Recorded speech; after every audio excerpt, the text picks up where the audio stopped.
రాజీవ్ యువ వికాసం సంబంధించి చాలామంది ఆగమవుతారు. అరే శనివారం ఆదివారం హాలిడే, శనివారం హాలిడే, సోమవారం అంబేద్కర్ జయంతి హాలిడే, ఇవన్నీ హాలిడేలు ఉన్నాయి, మేము ఆన్లైన్లో అప్లై చేసుకోవాలని చెప్పేసి అందరూ ఆగమవుతారు కదా.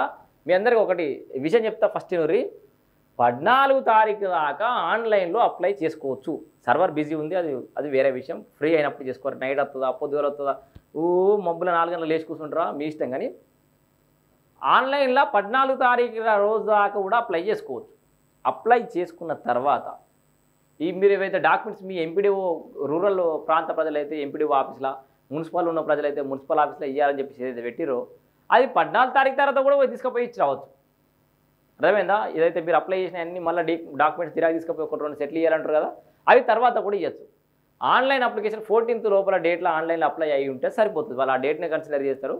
మీరు ఎవరు వరి కావాల్సిన అవసరం లేదు. అండ్ క్యాస్ట్ ఇన్కమ్ సర్టిఫికేట్ల విషయంలో కూడా పెద్ద ఎత్తున గందరగోళం జరుగుతుంది. సో అవి కూడా హాలిడే ఉందని చెప్పేసి కాకూరి అవి ఆపరేటర్లు సర్టిఫికేట్లు ఇష్యూ చేసే పనులు అయితే ఉన్నట్టుగా తెలుస్తుంది. ఇక దానికి సంబంధించి ఒకసారి పూర్తి వివరాలు చూద్దాం.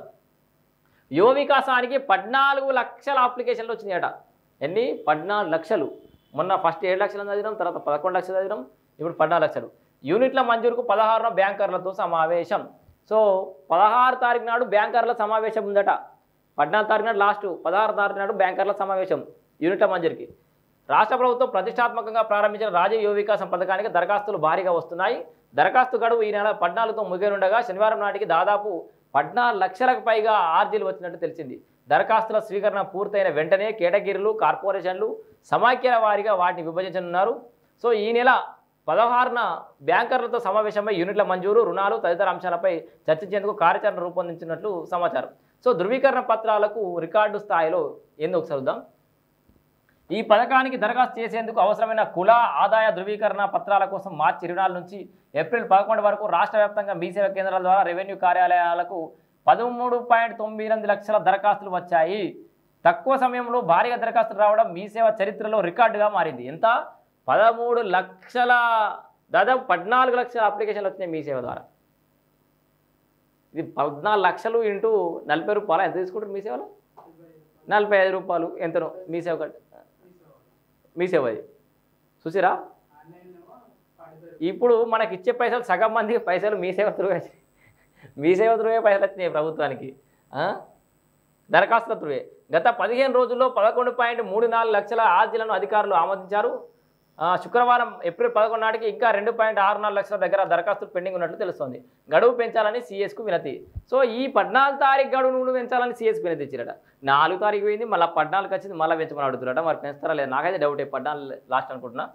రాజీవ్ యువ వికాసం పథకానికి దరఖాస్తు గడువును ఈ నెలాఖరు వరకు పెంచాలని రాష్ట్ర బీసీ సంక్షేమ సంఘం పేర్కొంది.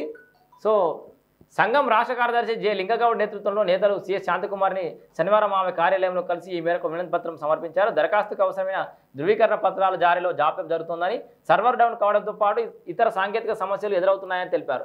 వీటికి తోడు వరుస సెలవులను పరిగణలోకి తీసుకొని గడువును పొడిగించాలని కూడా అడుగుతున్నారు. మొత్తానికి రాజీవ్ యువ వికాసానికి 14 లక్షల అప్లికేషన్లు వచ్చినాయి. 16 నాడు బ్యాంకర్ల సమావేశం ఉంది. యూనిట్లకు మంజూరుకు సంబంధించి గడువు పెంచమని ఒక సంఘంలో అయితే కోరి, కానీ పెస్తారో లేదో తెలియదు. అండ్ మీరు వరి కావాల్సిన అవసరం లేదు. 14 తారీఖు దాకా ఆన్లైన్లో అప్లై చేసుకోవచ్చు. మీకు already caste income certificate message వచ్చిందనుకో, మీరు పోయి సర్టిఫికేట్ తీసుకోకుండా సరే, మీకు ఇంకా చాలామంది చెప్తా, మీ మెసేజ్కి your valid application is accepted అని వస్తుంది కదా. మెసేజ్ వస్తే దాంట్లో క్యాస్ట్ ఇన్కమ్ సర్టిఫికేట్ నెంబర్ ఉంటుంది, అది తీసుకుపోయి అప్లై చేసుకోరి. సర్టిఫికేట్ మీ సేవా కాడ సర్వత్తలేదు, ఆయన తీసిత్తలేడు, అవసరం లేదు. అప్లై చేయరు ఫస్ట్. తర్వాత మంగళవారం నుంచో బుధవారం నుంచి అంతా ఫ్రీ అవుతాయి. ప్రింట్అవుట్ తీసుకొని తీసుకుపోయి ఇచ్చిరారు. ఇది రాజీవ్ యువ వికాసానికి సంబంధించిన అంశం.